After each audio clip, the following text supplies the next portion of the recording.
Assalamualaikum warahmatullahi wabarakatuh. Perkenalkan nama saya Fani Fanila dengan NIM 2310046. Saya Muhammad Rizky Putra dengan NIM 231111004. Saya Rahmat Ramadan dengan NIM 231111020. Pada kesempatan ini saya akan mempresentasikan proyek kami yang berjudul SIGAP atau Sistem Informasi Gangguan Air PDAM, yang dimana SIGAP dibuat karena proses pelaporan gangguan air masih sering dilakukan secara manual sehingga pelanggan kesulitan melaporkan dan memantau perkembangan laporan. Selain itu, pihak PDAM juga membutuhkan sistem yang dapat membantu pengelolaan laporan secara lebih cepat dan terstruktur.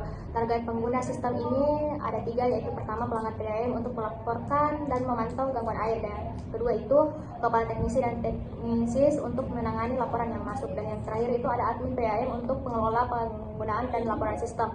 Dan dilanjutkan arsitektur sistem SIGAP dilanjutkan oleh Muhammad Uci Syafta. Nah, kemudian untuk arsitektur sistem sendiri itu SIGAP menggunakan arsitektur client server yang terdiri dari front end, back end, dan database. Nah, yang pertama front end. Front end ini dibangun menggunakan React dan Vite. Front end yang berfungsi tentunya untuk menampilkan antarmuka pengguna seperti halaman pelanggan, halaman admin, dan halaman kepala teknisi. Nah, berikut adalah arsitektur isi yang ada di front end. Bisa dilihat di sini ada banyak arsitekturnya. Kemudian yang selanjutnya kedua, backend dibangun menggunakan Node.js dan Express. Tentunya berfungsi sebagai pusat sistem logika dari sistem ini sendiri. Nah, adapun arsitekturnya bisa dilihat di sini.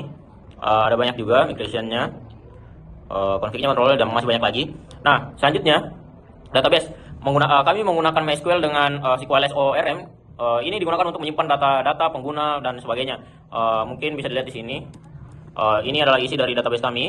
Kemudian database ini kami sambungkan dengan Railway agar bisa digunakan secara online. Nah, kemudian selanjutnya komunikasi datanya bagaimana? Nah, komunikasi datanya itu dilakukan melalui REST API. Jadi front end ini melakukan request ke back end. Nah, dari back end nantinya akan melakukan interaksi dengan database. Nah, dari interaksi melalui SQLite. Nah, dari interaksi itu backend akan mengirim respon kembali ke front end dalam format JSON. Nah, untuk upload foto laporan, sistem biasanya menggunakan form data. Mungkin cukup sekian untuk arsitektur sistemnya. Akan dilanjut oleh teman saya Rama. Saya persilakan. Baik, di sini saya akan mendemokan fitur-fitur dari sisi pelanggan. Nah, setelah masuk ke website SIGAP, di sini akan dihadapkan ke halaman landing page dari aplikasi SIGAP. Nah, di sini ada fitur untuk daftar. Di sini juga ada fitur untuk masuk sebagai akun pelanggan. Nah, berhubung saya sudah membuat akun, saya bisa langsung login. Nah, setelah masuk ke home page dari website pelanggan, akan muncul form untuk buat laporan aduan. Di sini bisa memilih-pilih kategori gangguan, deskripsi lengkap gangguan, nomor telepon, tanggal kejadian, lokasi gangguan, dan dapat mengupload foto dari gangguan. Setelah itu masuk ke tinjauan laporan untuk memverifikasi apakah laporan yang diisi tadi sudah benar. Setelah itu di sini juga bisa melihat jumlah laporan untuk semua pelanggan. Di sini ada 4, dan melihat laporan terbaru dari pelanggan yang sudah membuat laporan. Di sini juga dapat melihat detailnya, bisa juga komen dan bisa like serta bisa bagikan. Nah, di sini juga ada fitur untuk notifikasi yang bisa melihat apakah laporan berhasil dikirim dan laporan divalidasi. Nah, notifikasi ini bisa berubah-ubah tergantung status dari laporan. Jika status berubah akan muncul notifikasi. Nah, ini pada profil pengguna dapat melihat data pelanggan, riwayat laporan, serta status dari progres laporan kita seperti belum diproses, sedang diproses, selesai maupun ditolak. Nah, di sini juga kita dapat mengubah profil kita seperti nama lengkap, username, bio, juga dapat mengedit cover, simpan cover, dan kita juga bisa mengubah password. Nah, untuk fitur dari kepala teknisi itu kita coba untuk login menggunakan akun kepala teknisi. Nah, berhasil. Nah, di sini ada beberapa halaman dari kepala teknisi seperti dashboard, laporan masuk, riwayat pelaporan, analisis kinerja, laporan darurat, serta profil. Nah, ini tampilan untuk dashboard kepala teknisi, dan di sini ada juga notifikasi seperti laporan masuk dari setiap pelanggan, bisa baca semua, dan minimize untuk halaman kepala teknisi. Nah, di sini juga dapat melihat laporan masuk dan melakukan penugasan ke teknisi lapangan. Di sini bisa cari atau pilih teknisi, terima dan tolak. Nah, untuk riwayat pelaporannya di sini kita bisa melihat status dari semua laporan dan semua jenis gangguan.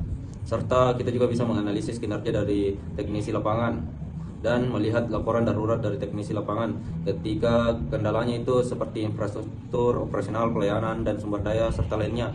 Nah, di sini ada juga halaman untuk profil kepala teknisi. Kita juga dapat mengedit profil dari kepala teknisi serta mengubah kata sandi. Di sini juga ada fitur untuk light mode dan dark mode. Saya menutup.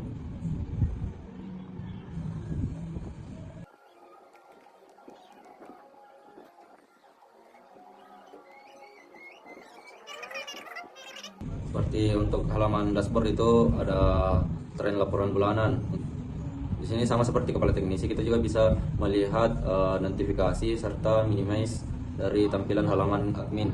Di sini juga ada kelola akun untuk semua pengguna, bisa melihat semua pengguna seperti admin, teknisi, kepala teknisi, pelanggan, serta statusnya aktif atau tidak. Dan di sini juga bisa menambahkan akun untuk pelanggan, teknisi, kepala teknisi maupun admin. Dan juga bisa menghapus setiap akun dari setiap pengguna serta membuatkan akunnya paspor baru dan dapat juga mengedit akun dari setiap pengguna. Nah, untuk halaman berikutnya itu reset paspor. Nah, di sini kita dapat menyetujui reset paspor dari setiap pengguna dan melihat apakah reset paspornya itu ditolak atau disetujui atau menunggu. Dan di sini kita juga bisa generate laporan bulanan dari setiap laporan yang ada. Kita bisa juga pertinjau laporan, tanggal, status, prioritas, kategori, judul, dan pelapor siapa. Kita bisa generate ke PDF maupun Excel. Bisa memilih semua jenis gangguannya, semua prioritas, dan sama seperti kepala teknisi. Di sini juga profilnya sama dan dapat mengedit profil. Mungkin sekian dari presentasi demo fitur-fitur di website Sigap dari sisi pelanggan, kepala teknisi maupun admin. Selanjutnya di sini saya akan melakukan review kode secara singkat. Nah, pada bagian ini saya fokus ke fitur pelanggan, terutama pada alur pelanggan membuat laporan.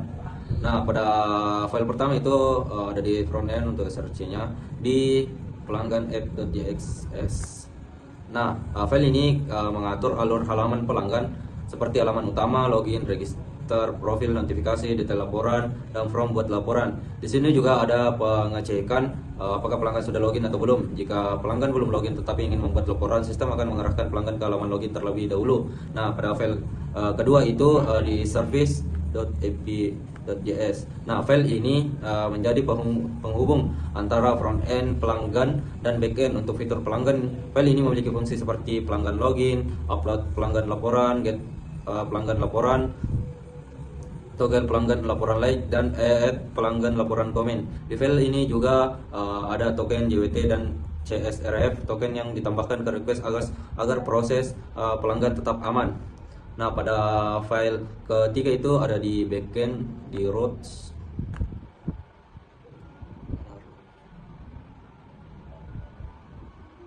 Backend ini routes ke pelanggan, laporan pelanggan.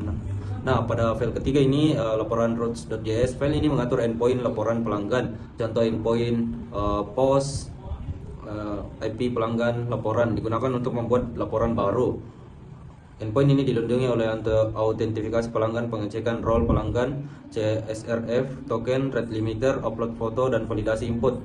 Nah, file kelima itu ada di backend controller, di lapor controller.js. Nah, file ini berisi logika utama laporan pelanggan. Pada fungsi create laporan, backend membuat data laporan baru dengan status awal menunggu.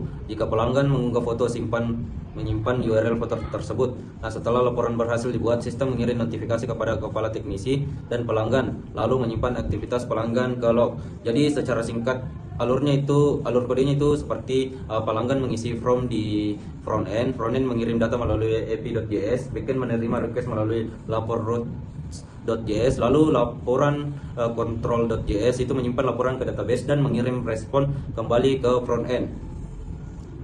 Nah, untuk pembahasan kendala dan solusinya itu saya serahkan kepada Fani Vanilla. Adapun kendala dan solusinya, yaitu pada kendala pertama adalah komunikasi antara front end dan back end yang dapat menyebabkan masalah force. Hal ini terjadi karena front end dan back end berjalan pada alamat atau dominan yang berbeda. Solusinya adalah buat konfigurasi course pada backend dengan daftar origin yang diizinkan seperti domain frontend, parcel, dan domain backend removal. Kendala yang kedua itu adalah keamanan data pengguna dan request pelanggan. Karena pelanggan dapat membuat laporan, mengubah laporan, serta menghapus laporan, memberi like, dan memberi komentar, maka sistem harus memastikan request benar-benar berasal dari pengguna yang sah. Solusinya adalah menggunakan JWT untuk autentikasi dan token untuk melindungi request pelanggan yang mengubah data. Dan yang kendala ketiganya itu adalah upload foto dengan ukuran dan format yang beragam. Solusinya adalah melakukan validasi format file, membatasi file hanya PNG, serta melakukan kompresi gambar seperti disimpan agar proses upload lebih ringan. Dan kendala keempatnya itu adalah sinkronisasi status laporan. Saat laporan diterima oleh kepala teknisi, sistem tidak hanya mengubah status laporan, tetapi juga harus membuat tugas teknisi dan mengirim notifikasi. Solusinya adalah memusatkan proses terbaru pada controller kepala teknisi agar perubahan dan data berjalan dalam satu alur yang konsisten. Sebagai kesimpulan, Sigap berhasil dibangun sebagai sistem pelaporan gangguan air berbasis web yang membantu pelanggan dan pihak PDAM dalam mengelola laporan secara lebih cepat, terstruktur, dan transparan. Sigap sudah memiliki fitur utama seperti login multi-role, pelaporan gangguan oleh pelanggan, upload foto bukti gangguan, pemantauan status pelaporan, validasi laporan oleh kepala teknisi, penugasan teknisi, notifikasi dashboard admin, serta generate laporan ke format PDF dan Excel. Untuk pengembangan selanjutnya, sistem dapat ditambahkan fitur pelacak teknisi secara real time, integrasi data lokasi gangguan, notifikasi push, serta SLA penanganan laporan. Demikian presentasi proyek Sigap dari kami. Terima kasih atas perhatian Bapak dan Ibu serta teman-teman. Assalamualaikum warahmatullahi wabarakatuh.